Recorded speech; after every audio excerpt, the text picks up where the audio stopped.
Berarti kalau sekarang kita masih hidup, masih ada rezeki bagi kita atau tidak? Yakin masih ada? Apa rezekinya? Bukankah membuka mata rezeki? Bukankah bernapas rezeki? Bukankah kita melihat keluarga rezeki? Bukankah kita masih punya sahabat rezeki? Bukankah kita masih bisa menikmati hidup adalah rezeki? Jangan pernah membatasi rezeki pada sifat yang bentuknya materi saja. Terlalu kecil, terlalu kerdil kalau kita membatasi rezeki pada bab yang sifatnya rupiah saja, yang pada sifat duitnya saja. Gaji terbatas, tapi rezeki Allah tidak terbatas.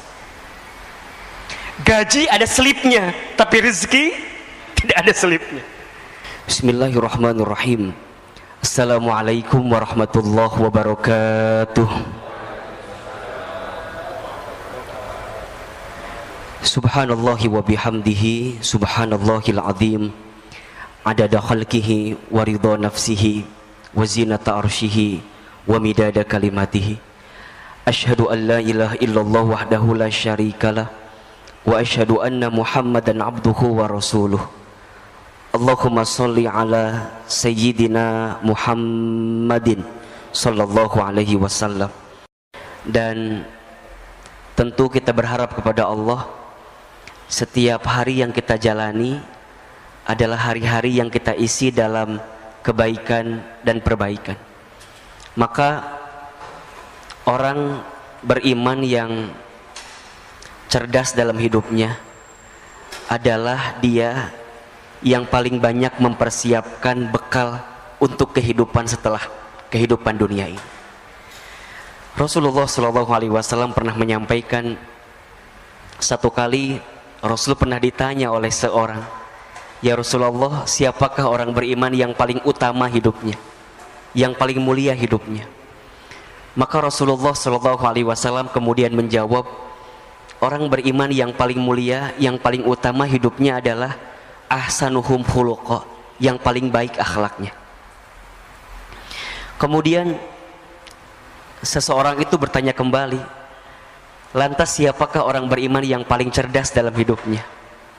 Maka Rasulullah SAW kemudian menjawab, yang paling cerdas dalam hidupnya adalah dia yang paling banyak ingat mati dan mempersiapkan bekal kematiannya. Allahu Akbar. Bapak Ibu yang dirahmati Allah, dalam beberapa hari kebelakang, bulan kebelakang, kita banyak mendengar kabar saudara kita, sahabat kita, teman kita, tetangga kita yang sudah dipanggil usianya oleh Allah Subhanahu wa taala, baik karena wabah COVID-19 atau karena penyakit yang lain. Apa sebenarnya renungan yang bisa kita dapatkan? Tentu yang paling utama adalah membuat kita harus semakin ingat, merenung bahwa kita semua juga sama, tinggal menunggu detak-detik perjumpaan dengan kematiannya saja. Yang membedakan mereka yang sudah diambil usianya dengan kita adalah hanya waktu take off-nya saja, hanya waktunya saja. Beliau lebih duluan, nah kita barangkali belum diberikan kesempatan untuk itu.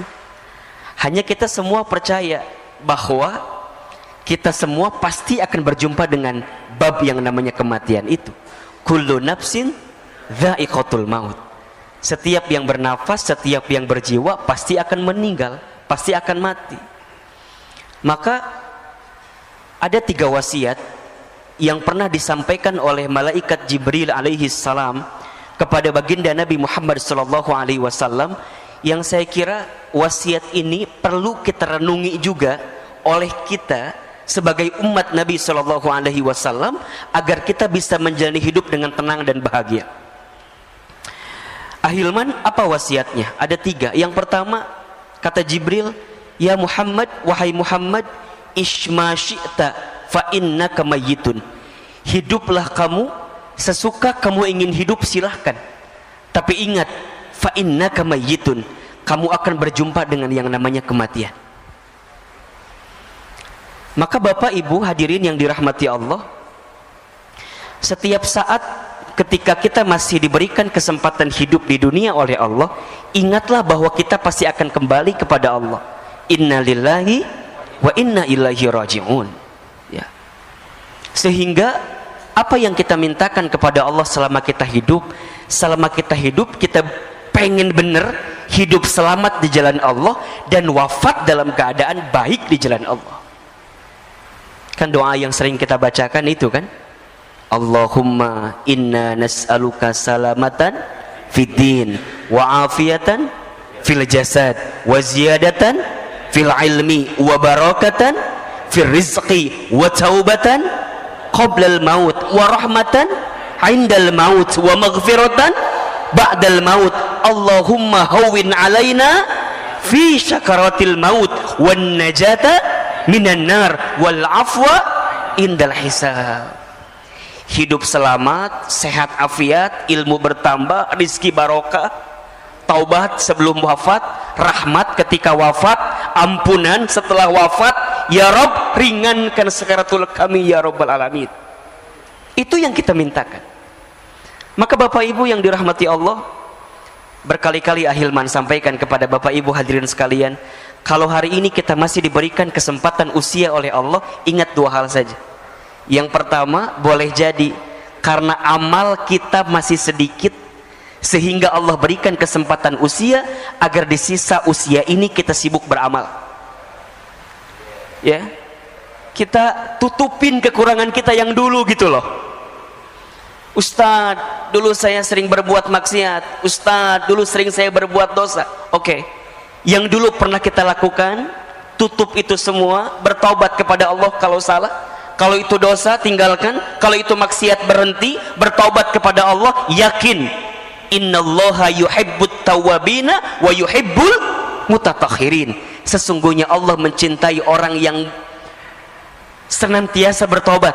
Kenapa dia bertobat? Karena dia tahu banyak dosa, kemudian dia mensucikan dirinya. Allah suka kepada orang yang bertobat, minta ampun, bertobat, minta ampun, bertobat, minta ampun. Allah suka, Bapak Ibu yang dirahmati Allah, hadirin yang dirahmati Allah. Maka tutup keburukan kita, tutup maksiat kita, tutup dosa kita. Dengan cara apa nutupinnya? Dengan kebaikan kita di waktu sekarang. Apa yang bisa jadi motivasi bagi kita? Bahwa kita semua pasti akan berjumpa dengan yang namanya kematian. Tidak ada nasihat yang paling luar biasa dalam kehidupan kita kecuali nasihat tentang zikrul maut, ingat kematian. Kita lagi futur, lagi down, lagi nggak semangat, Ustaz, lagi nggak semangat nih, ingat mati. Saat kita sedang istiqomah di jalan Allah, futur, kita lagi down, ingat kematian. Saat kita dakwah, kemudian kita menyerah, Ustaz, capek lah dakwah ini, udahlah biarin aja yang lain. Shh, ingat kematian. Nggak lama hidup di dunia ini, sebentar saja. Maka kalau kita masih diberikan kesempatan usia, ingat boleh jadi amal kita masih sedikit, sehingga kita isi dengan amal-amal kebaikan ke depan. Atau yang kedua, boleh jadi karena dosa kita masih banyak, sehingga di sisa usia ini Allah minta kepada kita untuk banyak minta ampun, bertobat kepada Allah Subhanahu wa ta'ala. Maka perintah Nabi jelas sekali kan? Jelas sekali. Ya, bertakwalah kalian kepada Allah haitsuma kunta, dimanapun kalian berada. Kemudian wa'at bi'is sayyi'ata bil hasanati tamhuha, dan ikutkanlah keburukan dengan kebaikan, maka niscaya kebaikan yang kamu lakukan bisa menutupi keburukanmu di masa lalu. Dan hadirkanlah akhlak yang baik selama hidup dengan akhlak yang Allah sukai dan senangi dalam kehidupan ini. Makanya kalau orang yang dalam hidupnya masih sering mohon maaf, nyakitin orang gitu ya, ngomongin orang, nyinggung orang, zolimin orang, nipu orang, maka dia yang ingat dengan mati benar-benar akan hati-hati dengan apa yang dia lakukan dalam hidup. Kenapa? Karena setiap orang akan diwafatkan oleh Allah sesuai dengan kebiasaannya saat hidup di dunia. Jadi kalau Bapak Ibu hadirin ingin bertanya, Ahilman kira-kira bagaimana keadaan nanti saya setelah hidup di dunia ini? Simpel saja, lihat saja bagaimana kehidupan kita di dunia. Itu gambaran. Itu gambaran. Maka jangan pernah berhenti berbuat baik, karena kita tidak pernah tahu kebaikan mana yang akan menerangi alam kubur kita nantinya. Sederhana saja. Kalau bertemu orang senyum saja. Tabassumuka fi wajhi akhika shadaqatika. Senyummu di wajah saudaramu adalah sedekah. Ada seseorang yang ketika nanti dia kembali kepada Allah, ternyata kuburannya lapang, terang. Karena apa? Karena modal sedekah yang dihadirkan. Apa sedekahnya? Hanya dengan sekedar dia begitu menebar senyuman bagi semua orang. Bukankah kata Nabi, di antara amalan yang paling disukai oleh Allah salah satunya adalah sururun tudkhilhu 'alan nas, menempatkan kebahagiaan di hati orang lain. Jadi saat kita membahagiakan bagi orang, itu sudah jadi amal yang Allah sukai juga. Ya syukur-syukur kalau agak lebih gitulah, nggak hanya senyum gitu ya. Senyum plus transparannya gitu. Nah itu lebih keren banget itu. Karena begitu banyak orang yang sudah kembali kepada Allah, hari ini mereka minta dibangkitkan kembali, minta dihidupkan kembali. Apa permintaannya? Fa'asaddaqa wa akun minas solihin. Ya Rabb, jangan engkau wafatkan kami dan engkau hidupkan kami sebentar saja, maka aku akan menjadi ahli sedekah dan akan menjadi orang yang soleh. Maka nasihat pertama, wasiat pertama, ishma syi'ta fa innaka mayyitun. Hiduplah kamu sesuka kamu ingin hidup, tapi ingat kamu akan berjumpa dengan yang namanya kematian. Wasiat yang kedua, ya Muhammad, kata Jibril alaihi salam, wa ahbib man syi'ta fa innaka mufarriquh. Cintailah siapapun orang yang kamu cintai, silahkan, tapi ingat kamu akan berpisah dengan orang yang kamu cintai itu. Hari ini ayah bunda mencintai anak-anak gitu. Tapi ingat, sebesar apapun cinta kita kepada keluarga kita, akan ada satu masa, satu waktu kita berpisah dengan anak-anak yang kita cintai itu. Seorang suami mencintai istrinya, istri mencintai suaminya, silahkan. Tapi harus siapkan space di hati kita bahwa suatu saat pasti kita akan berpisah dengan orang-orang yang kita cintai itu. Barangkali ini pesan untuk kita yang boleh jadi dalam beberapa waktu ke belakang kehilangan seseorang yang kita cintai gitu. Ada seorang anak yang kehilangan orang tuanya, ada orang tua yang kehilangan anaknya, ada istri yang kehilangan suaminya, ada suami yang kehilangan istrinya, ada kita yang kehilangan sahabat, saudara yang kita cintai.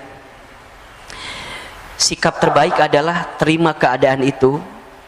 Dan yang kedua, siapkan bekal terbaik agar kita bisa berkumpul kembali dengan orang yang kita cintai itu.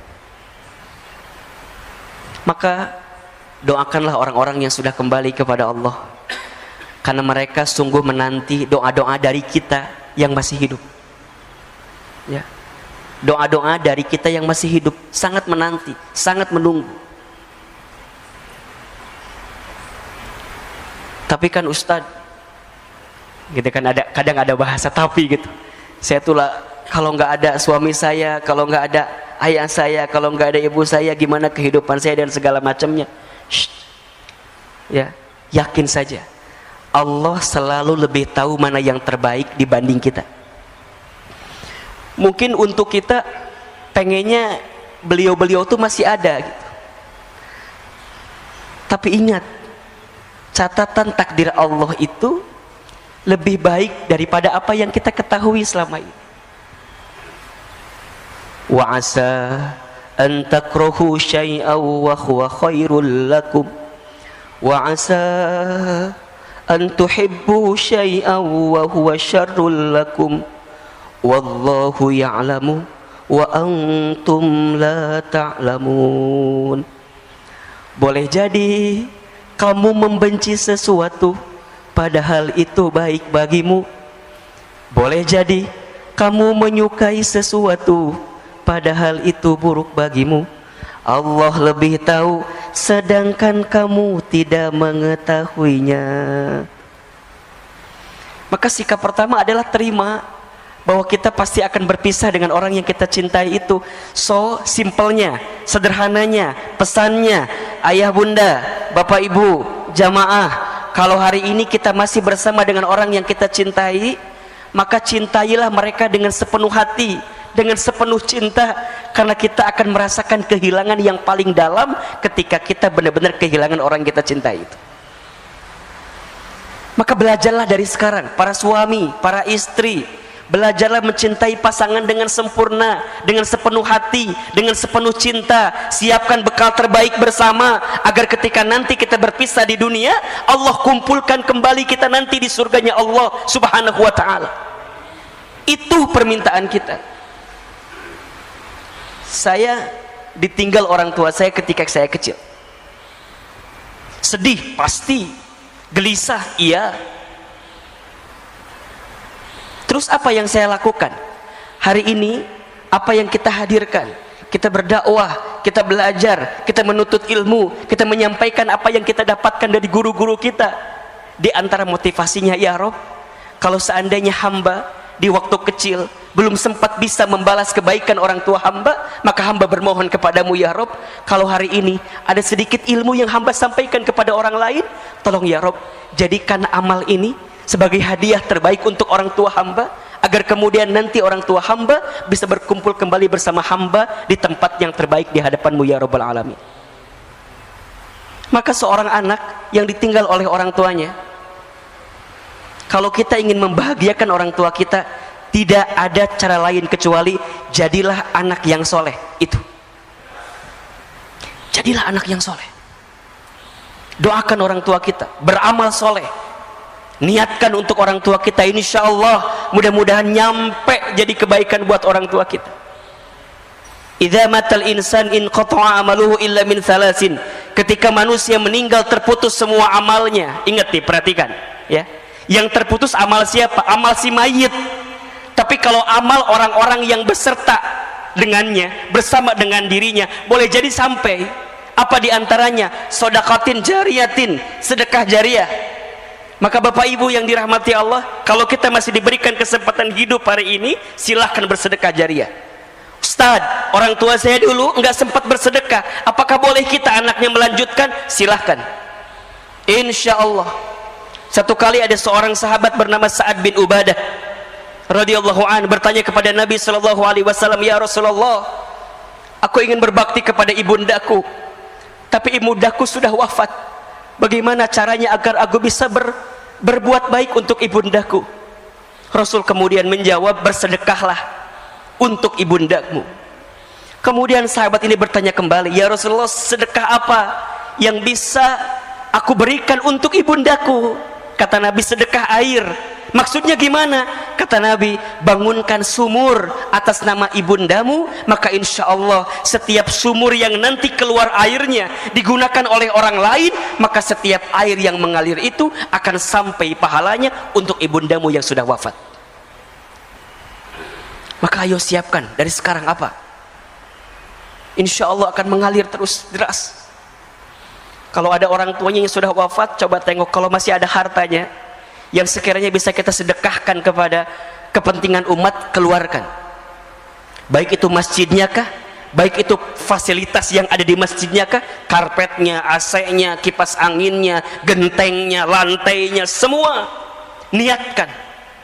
Insya Allah itu jadi kebahagiaan buat orang tua kita yang sudah kembali kepada Allah. Aw ilmin yuntafa'uh bih, ilmu yang diamalkan tidak akan pernah terputus. Sampai yang ketiga, waladin solihin yad'ulah, anak soleh yang mendoakan. Ketika memaknai anak soleh yang mendoakan ini, tidak terbatas pada anak kandung. Kalau anak kandung kalimatnya ibnin, tapi di sini waladin. Waladin itu berarti anak manusia. Siapa saja mereka, siapa saja, selama mereka itu soleh, kemudian mendoakan si mayit tadi, maka insya Allah doanya akan sampai. Kalau ada seorang dosen misalnya, saya dosen, saya punya mahasiswa misalnya, kemudian saya kembali kepada Allah, mahasiswa saya soleh, mereka mendoakan saya, maka insya Allah doanya sampai. Itulah waladin solihin. Kalau ada seorang bos, seorang atasan, punya karyawan, kemudian atasan ini kembali kepada Allah, wafat, karyawannya soleh, kemudian karyawannya mendoakan bagi si bos yang tadi meninggal, maka doanya sampai. Apa syaratnya? Satu, soleh; dua, doakan. Pesannya apa? Selama kita hidup, selama itulah kita harus memperbanyak teman dan sahabat yang soleh. Agar apa? Agar saat kita kembali kepada Allah, ada yang mendoakan kita dengan kesolehan dan kebaikan. Sekarang coba evaluasi. Cek kontak handphone kita, cek grup WhatsApp kita, cek teman sosial media kita. Apakah banyak di antara mereka yang soleh, yang kelak kalau kita kembali kepada Allah mereka mendoakan kita? Bapak Ibu, saya itu dalam beberapa hari kebelakang tuh banyak merenung begini. Ya Rob, kalau seandainya usia saya sampai hari ini, apakah akan ada ya orang yang mendoakan saya atau tidak? Apakah akan ada orang yang membuatkan ID Zoom kemudian mendoakan saya dalam Zoom yang diundang melalui Zoom yang hari ini sering kali kita lihat? Bapak Ibu sering lihat kan sekarang ya, takziah virtual itu yang kemudian kita doa bersama gitu ya di Zoom. Sekarang pertanyaannya adalah, kalau Bapak Ibu yang kembali kepada Allah, apakah akan ada orang yang mendoakan itu? Apakah akan ada orang yang join bersama Zoom yang diundang oleh keluarga kita atau tidak? Coba renungi ini. Coba renungi ini. Maka kita semua pasti akan berpisah Bapak Ibu. Selama kita hari ini masih bersama, ayo kita isi kebersamaan dengan kebaikan dan perbaikan ini. Gak boleh ada lagi iri, dengki, hasud, hasad. Gak boleh lagi, berhenti. Mau sampai kapan? Gak lama kok hidup kita di dunia ini, sebentar saja. Kalau ada orang yang pernah menyakiti kita, maafkan. Mau sampai kapan kita mendendam rasa kepada orang yang pernah menyakiti kita? Belajar memaafkan saja. Belajar hidup dengan mencintai satu sama lain. Kalau ada orang yang berbeda paham, selisih paham, berbeda pendapat, ya sudah, cukup pada berbeda pendapat saja. Tapi jangan dimasukkan ke dalam hati, bahkan sampai muncul sifat benci di hati kita. Jangan.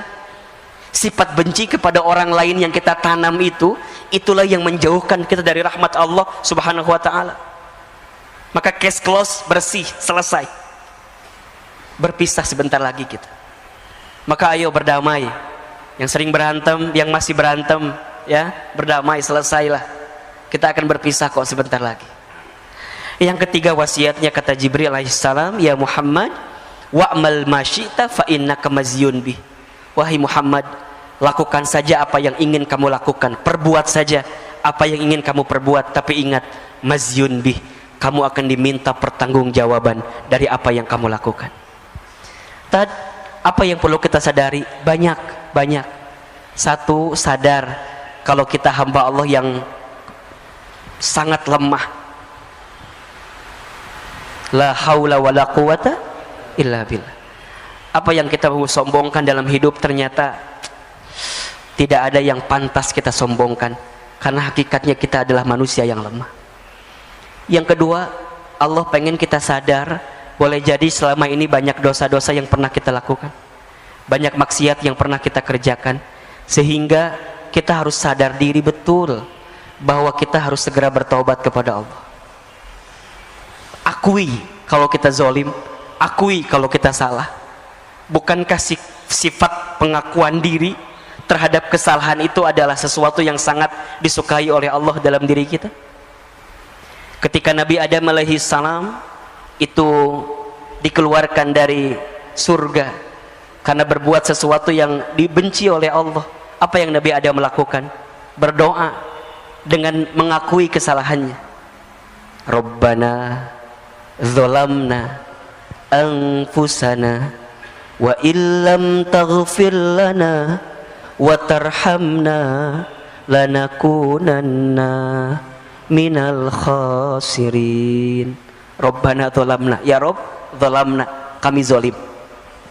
Akui salah. Ketika Nabi Yunus terlockdown di perutnya ikan paus, apa yang Nabi Yunus lakukan? Berdoa. Doanya apa? Pengakuan tentang kesalahan, tentang kekurangan. Diabadikan juga dalam Al-Quran.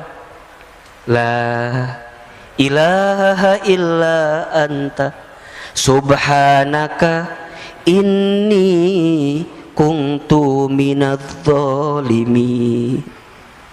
La ilaha illa anta, tiada Tuhan selain Engkau ya Allah. Subhanaka, maha suci Engkau. Inni, sesungguhnya aku, kuntu minadz zalimin, aku berada dalam golongan orang-orang yang zalim, salah. Akui kalau kita banyak dosa, akui kalau kita banyak salah, sadar diri. Wa ma asabakum min musibatin fabima kasabat aydikum wa ya'fu an katsir. Dalam surat Asy-Syura ayat 30 Allah sampaikan, dan apa-apa musibah yang menimpa kamu sekalian itu disebabkan oleh apa? Oleh ulah perilaku tangan kamu sekalian. Tuh. Berarti apa Ustaz? Kita banyak dosa? Iya, banyak salah. Siapa yang paling banyak dosanya? Saya. Gitu. Siapa yang paling banyak dosa? Siapa yang paling banyak dosa? Siapa yang paling banyak dosa? Saya. Jangan sibuk dengan aib orang, jangan sibuk dengan dosa orang lain. Sibuklah dengan dosa kita, karena kita banyak dosa. Terus gimana Ustadz? Ya, walaupun kita banyak dosa, kita yakin Allah Maha Pengampun. Kan itu. Maka apa yang ketiga? Sadar diri bahwa tidak ada yang bisa menolong kita kecuali siapa? Allah. Itu. Di tengah kondisi ujian ini, Allah pengen kita makin berserah kepada Allah, makin yakin ke Allah, makin bersandar ke Allah. Jangan-jangan selama ini kita jauh dari Allah. Akui kita lemah, akui kita banyak dosa. Yang ketiga, akui, sadar kalau kita butuh pertolongan Allah Subhanahu wa ta'ala, karena tidak ada yang bisa menolong kita kecuali Allah. Hasbunallah wa ni'mal wakil, ni'mal maula wa ni'man nasir. Itu ada satu doa, ini bagus sekali, doa yang dibacakan oleh Nabi Musa alaihissalam ketika menyeberangi lautan bersama Bani Israel. Boleh Bapak Ibu amalkan doa ini ya. Hafal nggak doanya? Pernah dengar belum kira-kira ya? Doanya, Allahumma lakal hamdu wa ilaikal mustaka wa antal musta'an wa la hawla wa la quwwata illa billahil aliyyil azim. Coba saya sekali, Bapak Ibu sekali.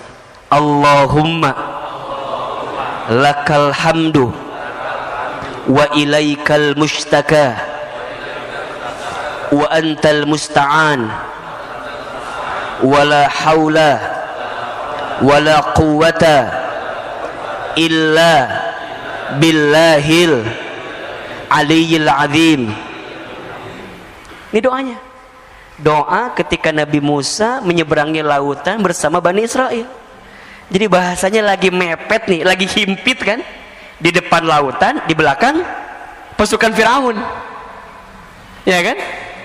Mikirnya ke depan udah pasti kecebur ke laut, kalau balik ke belakang ditangkap oleh Firaun. Bingung kan apa yang terjadi? Maka keluarlah doa yang tadi. Allahumma ya Allah, lakal hamdu, hanya untukmu segala pujian ya Rabb. Wa ilaikal mustaka, dan hanya kepadamu lah aku mengadu ya Rabb gitu. Hanya kepadamu lah aku curhat. Hanya kepadamu lah aku menggelisahkan urusanku, masalahku, kesulitanku, persoalanku, bebanku. Wa ilaikal mustaka, hanya kepadamu ya Allah mustaka. Ishtaka ya Rabb, aku ngadu, aku ngeluh ya Rabb.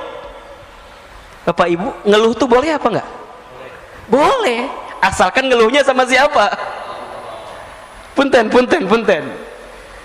Ngeluh sama Allah boleh, berarti doa. Yang tidak boleh adalah ngeluh kepada manusia. Kalau kita ngeluh kepada manusia, berarti kita tidak ridho dengan apa yang Allah berikan, dan kita tidak bersandar kepada Allah. Ngeluh Ustaz, wa ilaikal mustaka, kepada Allah. Kenapa harus kepada Allah? Apa kata Nabi Musa? Wa antal musta'an ya Rabb, karena hanya Engkau yang bisa menolong kami ya Rabb. Ya Rabb. Yang bisa menolong kita siapa? Allah. Wala haula wala quwata illa billah. Sungguh tidak ada daya upaya, tidak ada kemampuan kecuali Engkau ya Rabb yang memberikan kemampuan kepada kami. Maka hari ini Bapak Ibu yang dirahmati Allah Subhanahu wa taala, kita diajarkan untuk benar-benar bersandar kepada Allah. Hati-hati. Hati-hati ya. Jangan bersandar kepada selain Allah. Berharap kepada manusia adalah patah hati yang disengaja. Kalau ingin bahagia, berharapnya sama Allah saja. Hari ini kita berharap kepada apa yang kita lakukan juga salah, tapi berharaplah kepada Allah. Di tengah pandemi, prokes jalan terus, harus. Itu ikhtiar kita. Vaksin, bismillah, jalan terus. Tapi ingat, di balik itu semua, kita harus bertawakal kepada Allah. Bismillahirrahmanirrahim. Allah, la haula wa la quwata illa billahil aliyyil azim. Kesombongan kita, keangkuhan kita yang tidak bersandar kepada Allah lah yang kemudian akan mengundang azab dalam diri kita, musibah dalam diri kita, dan sesuatu yang menyakitkan dalam diri kita. Maka ya, jalani ikhtiar dengan terbaik, tapi ingat yang menentukan semuanya adalah Allah. Maka sadar diri betul, banyak minta pertolongan kepada Allah ya. Banyak minta ampun kepada Allah, karena di tengah kondisi ini Allah sangat menanti-nanti doa-doa kita. Allah menanti-nanti apa yang kita hadirkan. Termasuk di tengah kondisi seperti ini, yang benar-benar kita perlu hadirkan selama hidup adalah sikap kita dalam menyikapi semuanya. Tolong catat baik-baik ya. Ada 4 kunci hidup bahagia ini. Yang pertama, ridho dengan apa yang Allah berikan kepada kita. Ini penting sekali. Allahumma raddini biqadaika wasobirni ala balaika wa'uzi'ni syukra ala ni'amaika. Ya Rabb, berikan aku kemampuan untuk ridho dengan segala ketentuan. Sikap ridho, terima kalau ini sudah terjadi, terima kalau ini terjadi, kalau ini menimpa kita. Berhenti menggelisahkan keadaan, berhenti mengeluhkan keadaan, karena kita yakin apa yang Allah datangkan dalam kehidupan kita ada hikmah yang sedang Allah siapkan untuk kita. Pentingnya sikap ridho, karena Allah hanya akan bersama dengan orang-orang yang ridho. Rasulullah SAW bersabda, Inna idhamal jazai ma'a idhamil balai. Sesungguhnya beratnya ujian, besarnya pahala itu tergantung beratnya ujian. Innallaha idza ahabba qauman ibtalahum. Sesungguhnya Allah apabila sedang mencintai suatu kaum, seorang hamba, ibtalahum, maka Allah segerakan ujian bagi mereka. Faman radiya falahur ridho. Barang siapa yang ridho dengan segala ketentuan Allah, maka di dalamnya ada keridhaan Allah.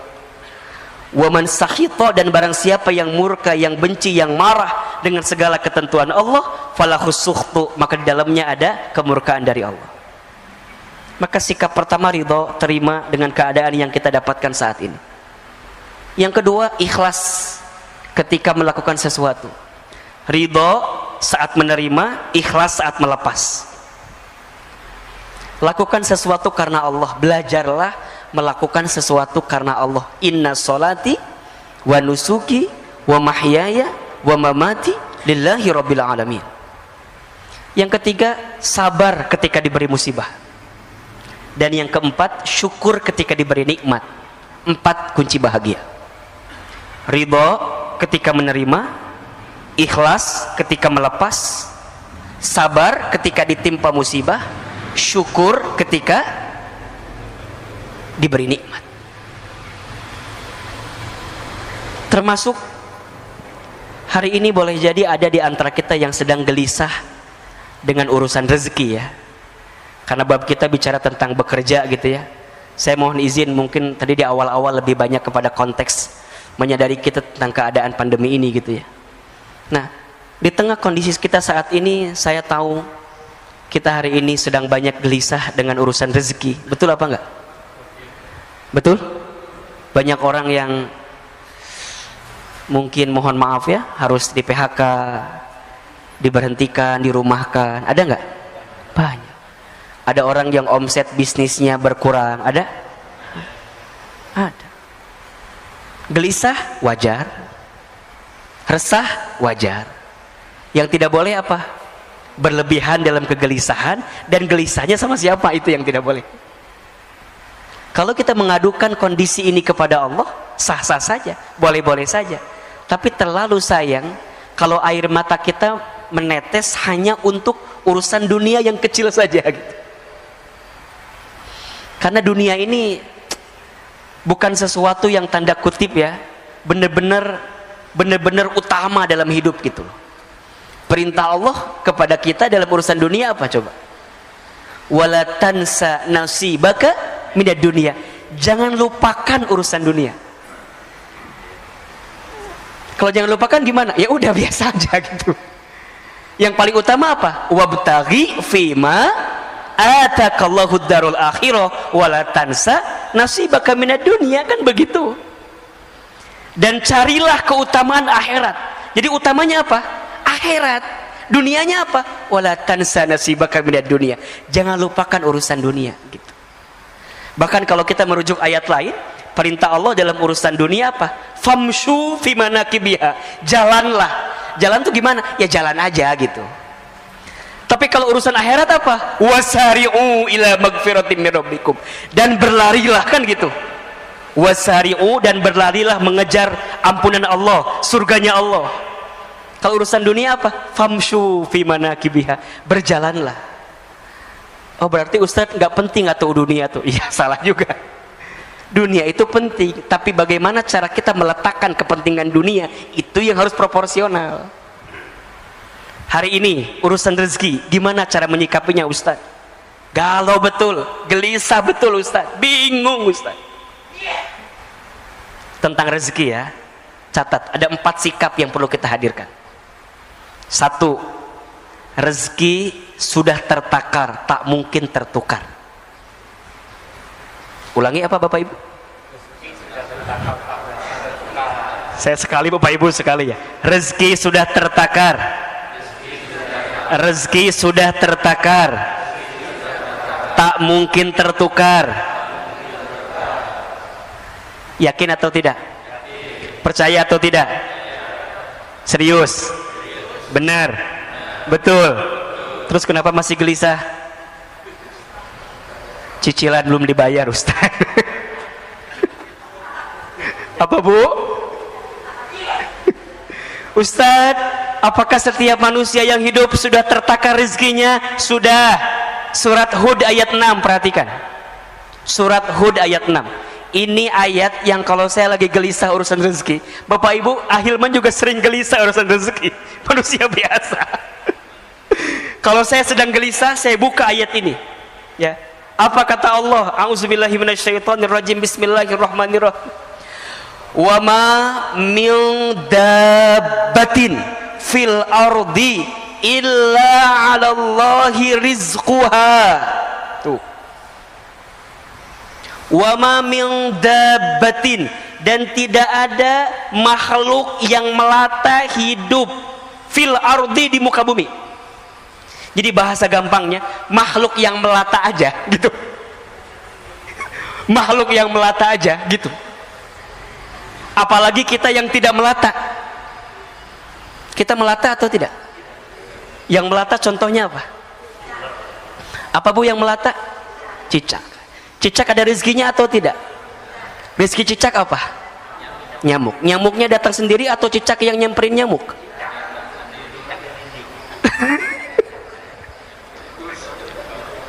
Yang nyamperin nyamuk ke cicak atau cicak ke nyamuk? Cicak-cicak di dinding diam-diam merayap. Terus? Oke. Jadi yang datang nyamuk atau cicak? Tadi katanya cicak.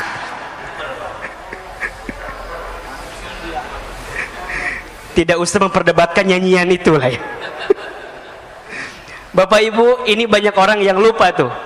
Ada konteks yang pertamanya apa? Cicak di mana kerjanya? Kantor Cucak di mana? Di dinding. Ya. Apa kerjaan Cucak? Diam-diam merayap. Ini ada diam-diam merayap. Itu ikhtiar atau bukan? Itu usaha atau bukan? Ya. Ya, betul nggak? Ya, konteksnya sebelum ke sana nih. Nanti itu akan ada pada sikap kedua. Sikap pertamanya illa 'alallahi rizquha, dan setiap manusia yang hidup, makhluk yang hidup, bahkan yang melata pun 'alallahi rizquha, dijamin oleh Allah rizkinya. Maka kalau hari ini ayah, bunda, bapak, ibu, kita semua jamaah yang hadir masih diberikan kesempatan hidup oleh Allah, maka di saat yang bersamaan Allah masih menyiapkan jatah rezeki untuk kita. Kalau hari ini kita masih bangun dari tidur kita, masih membuka mata kita, masih menghembuskan nafas kita, maka di saat yang bersamaan tolong catat baik-baik, masih ada jatah rezeki untuk kita. Karena seseorang tidak akan pernah diwafatkan oleh Allah sebelum habis jatah rezekinya. Berarti kalau sekarang kita masih hidup, masih ada rezeki bagi kita atau tidak? Yakin masih ada? Apa rezekinya? Bukankah membuka mata rezeki? Bukankah bernapas rezeki? Bukankah kita melihat keluarga rezeki? Bukankah kita masih punya sahabat rezeki?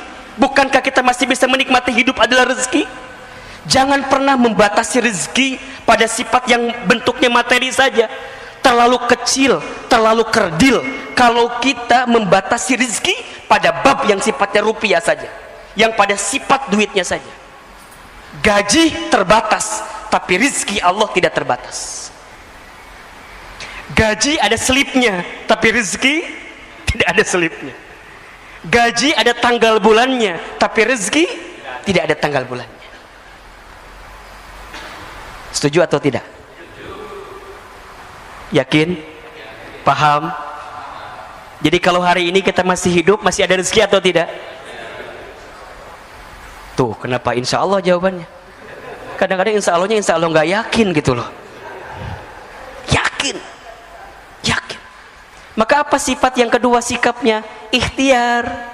Wa alaysa lil insani illa ma sa'a, dan seseorang tidak akan mendapatkan sesuatu kecuali apa yang diusahakannya. Gitu. Maka yakin di hati rizkinya masih ada, tapi jangan diem. Ah, tenang aja lah. Udah ada kok. Gak bisa. Kerja, jalan, ikhtiar, usaha. Tapi kan Ustadz usaha apa tuh sekarang mah? Nah, ada nggak bahasa kayak gitu tuh? Ustadz usaha apa sekarang mah? Nggak ada Ustadz. Yang ada malah kita di PHK Ustadz. Ada nggak yang kayak gitu tuh? Berhenti, ganti kalimatnya. Bapak Ibu hadirin yang boleh jadi hari ini diberhentikan dari pekerjaannya, boleh jadi ini adalah waktu kita untuk memulai usaha atau dagang kita. Ayo belajar saja, bekerja saja apa yang bisa kita hadirkan. Kalau ada teman kita misalnya mohon maaf yang dia punya barang apa, kita bilang boleh nggak saya jadi resellernya, jualan. Kita punya banyak teman di kontak kita. Masa sih dari sekian banyak teman nggak ada yang mau beli? Dari 500 teman kita di sini, coba tawarin aja dulu dah. Masa nggak nyangkut 1-2 mah? Itu ikhtiar kita. Tapi konteksnya ingat yang pertama, dalam ikhtiar jangan menuhankan ikhtiar. Jelas nggak kira-kira? Jangan menuhankan ikhtiar, tetap menuhankannya Allah. Ikhtiar kita hanyalah wasilah kita saja untuk menunaikan apa yang Allah perintahkan kepada kita.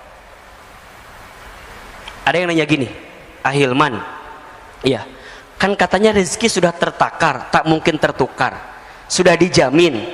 Terus untuk apa kita bekerja? Ada nggak yang suka nanya begitu tuh? Ini pertanyaan pasrah namanya tuh. Coba saya mau tanya, Bapak Ibu, kenapa kita masih bekerja? Kenapa kita masih berusaha? Hah? Karena itu ikhtiar. Kenapa harus ikhtiar? Kan katanya rezeki sudah dijamin.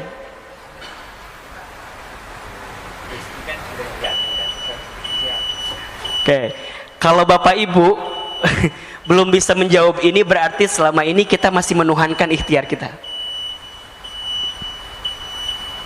Cukup sampai sini kajian kita? Atau lanjut? Tunggu sebentar ya. Gini, Bapak Ibu, ikhtiar, usaha, dagang, kerja itu adalah bagian kewajiban kita untuk memenuhi perintah Allah dalam kehidupan kita. Itu jelas? Bekerja, berikhtiar, berusaha itu adalah bentuk pemenuhan kewajiban kita kepada Allah atas perintah Allah kepada kita. Allah memerintahkan kita untuk bekerja, Allah memerintahkan kita untuk berikhtiar, Allah memerintahkan kita untuk berusaha, gitu. Tapi Allah tidak minta kita menentukan hasilnya, karena hasilnya Allah yang sudah menakarnya. Betul? Justru kalau kita tidak bekerja, kita akan diminta pertanggungjawaban oleh Allah karena kita nggak bekerja, karena kita nggak berusaha, karena kita nggak berikhtiar. Seorang suami, seorang ayah, kepala keluarga, di rumah tangga, di keluarganya, apa di antara kewajiban kita sebagai seorang suami? Bekerja, mencari nafkah, itu kewajiban. Berarti kalau kita tidak bekerja, tidak mencari nafkah, kelak kita akan dihisab oleh Allah Subhanahu wa taala. Hei Hilman, misalnya, kamu jadi suami, kamu jadi ayah, kamu nggak bekerja, kamu nggak mencari nafkah, kamu nggak berusaha, kamu ngapain aja? Itu yang akan ditanya. Jadi hari ini kita bekerja, hari ini kita berusaha adalah bentuk pemenuhan kewajiban kita kepada Allah. Ya Rob, hamba bekerja, hamba berikhtiar, tapi hamba yakin ya Rob, hasilnya Engkau yang menentukan segalanya. Maka disinilah harus ada sikap yang benar-benar confirm gitu loh. Rizki Allah yang jamin, kita hanya berikhtiar menjalankannya. Nah, tinggal nanti yang ketiga, ikhtiar yang seperti apa yang Allah sukai, kan begitu. Ikhtiarnya adalah ikhtiar yang tidak membuat kita jauh dari Allah. Ikhtiar apa? Ikhtiar dengan kekuatan takwa kepada Allah. Maka dalam dia ikhtiar, apa yang dia perhatikan?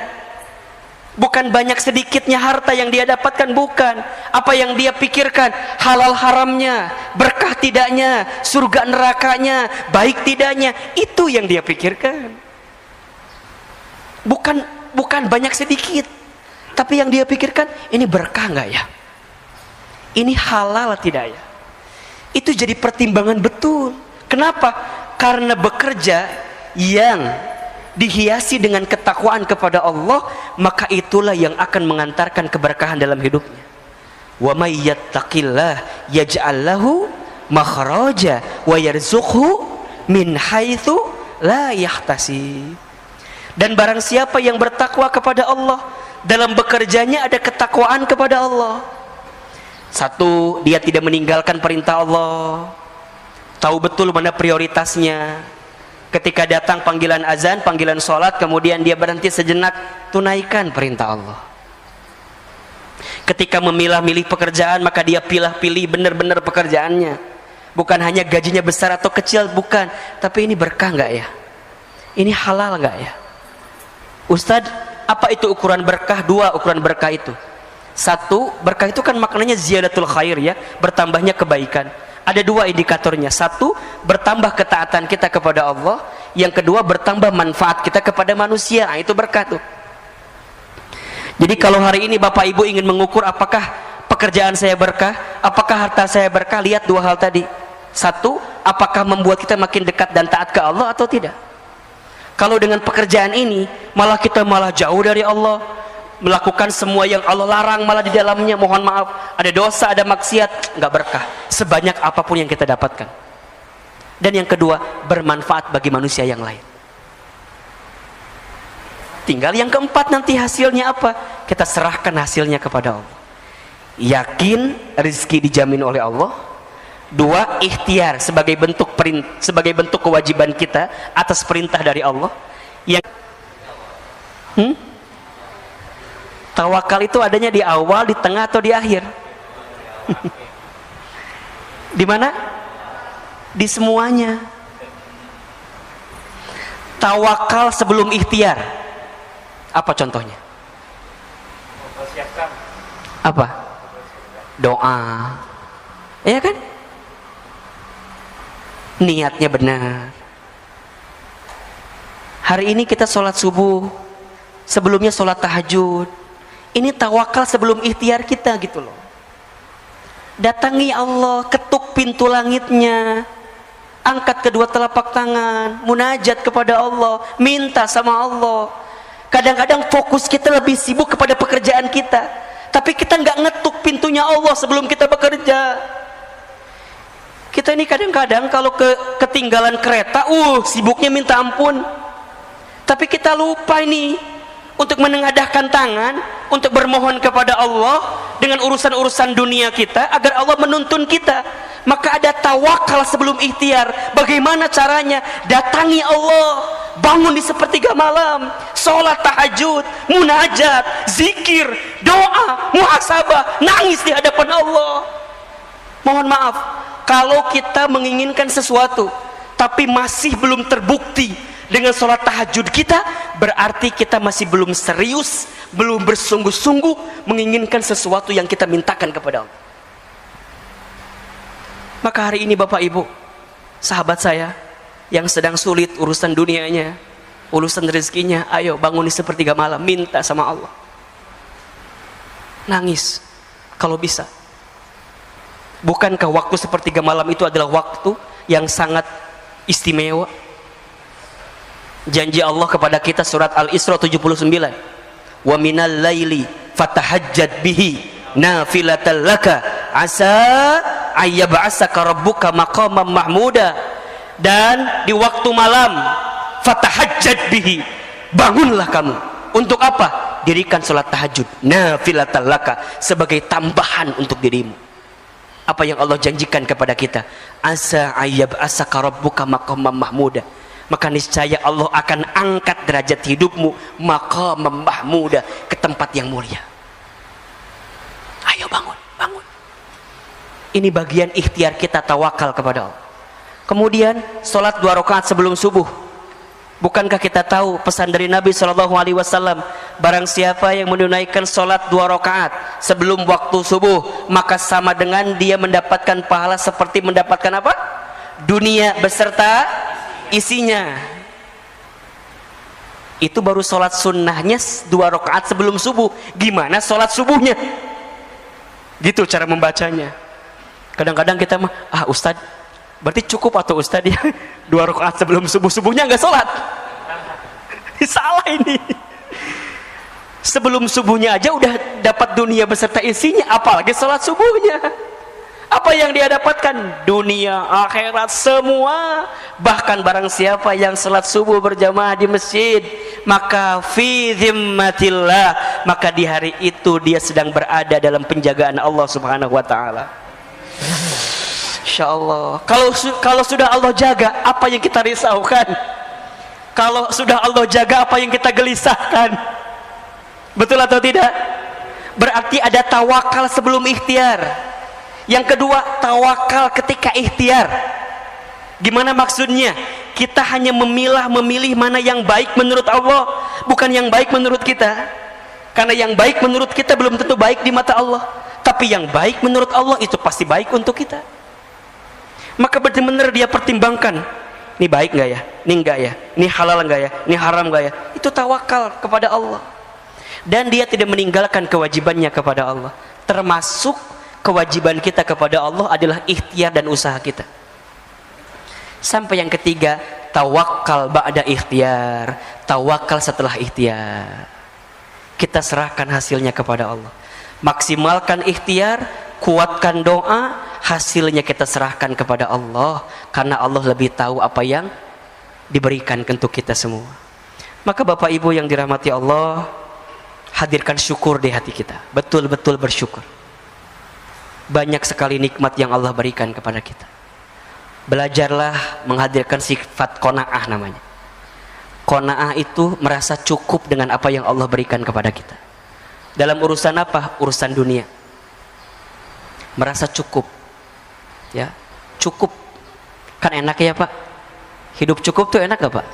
Enak, cukup. Mau renovasi rumah? Cukup. Mau ganti kendaraan? Cukup. Anak SPP sekolah? Cukup. Apalagi? Naik haji? Cukup. Mau umroh? Cukup. Nikah lagi? Okay. Jangan itu maaf. Cukup. Cukup. Insya Allah. Dan ada satu doa kan yang Nabi juga anjurkan kepada kita kalau kita keluar rumah dalam ikhtiar. Bismillahirrahmanirrahim. Allah la haula wala quwata illa billah. Barang siapa yang membaca doa ini ketika keluar rumahnya untuk ikhtiar, maka Allah akan berikan kecukupan, ketenangan dan keselamatan. Dah. Pada akhirnya ujungnya apa? Kita kembali kepada Allah. Maka siapkan rezeki yang halal saja, siapkan rezeki yang berkah saja. Jangan gelisahkan rezekimu, karena rezeki sudah tertakar, tak mungkin tertukar. Tapi gelisahkanlah bagaimana caramu mendapatkan rezeki itu, karena itu yang akan Allah tanya dalam kehidupan kita. Allah nggak akan nanya berapa banyaknya, enggak. Tapi Allah akan nanya gimana dapatnya, kan gitu. Pakai apa, dibelanjainnya kemana, itu. Halo, jelas tidak? Kalau ditanya banyaknya, PPATK lebih tahu dibanding dibanding kita, karena sudah ada transaksinya kan? Ya enggak? Kita mau nyumbang berapa triliun sekarang? Oh, enggak ada ya? Enggak bisa lah. Ya orang enggak ada uangnya gimana kalau memang kalau memang kita enggak bisa, ya enggak bisa lah gitu. Makanya kalau urusan banyak sedikit relatif, betul enggak? Banyak menurut saya belum tentu banyak menurut Bapak Ibu. Coba saya mau tanya, 1 miliar itu banyak atau sedikit? Tergantung siapa yang ngelihat. Betul nggak?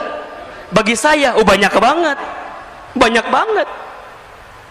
Karena boleh jadi belum pernah saya ngelihat uang 1 miliar depan mata saya.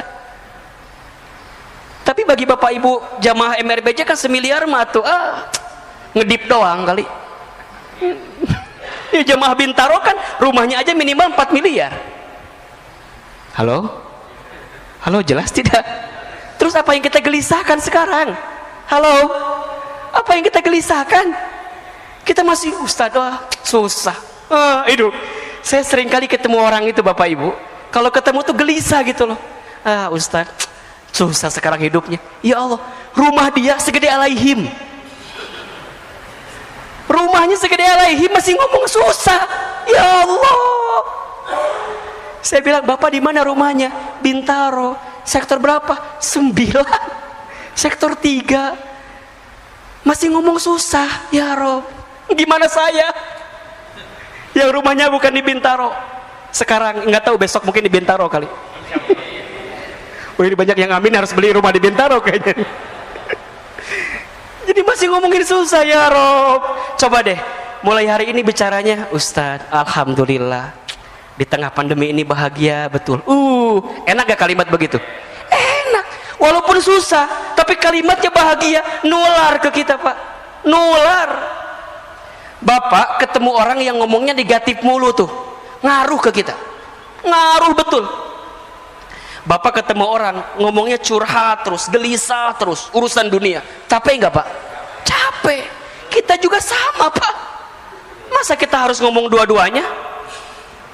Ustaz, saya tuh lagi susah. Pak, Ustaz juga lagi susah. Ribet lah kalau begitu.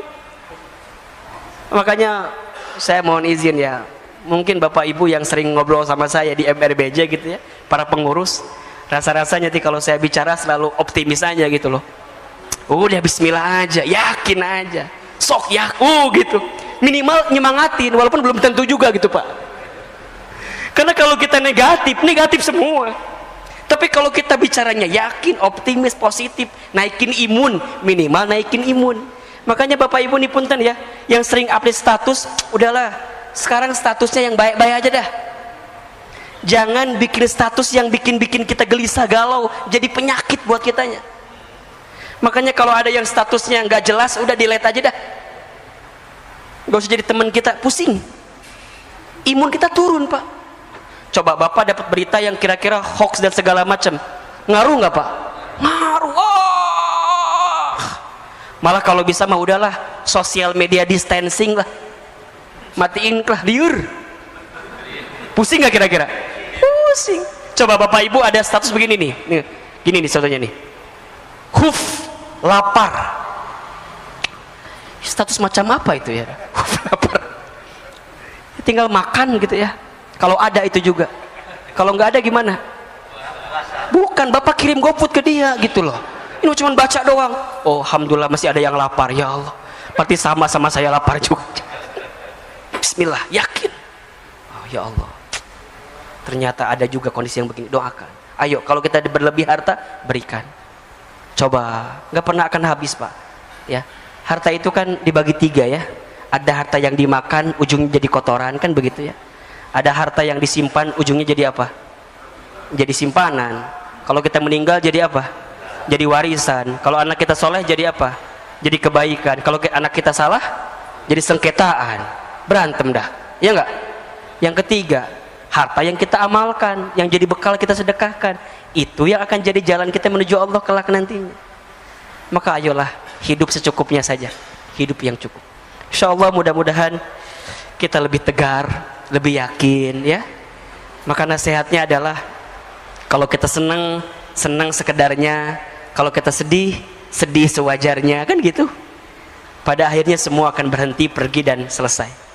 Kuncinya ridho saat menerima, ikhlas saat melepas, syukur saat diberi nikmat, sabar saat diberi musibah. Mudah-mudahan Allah berikan karunia kepada kita semua.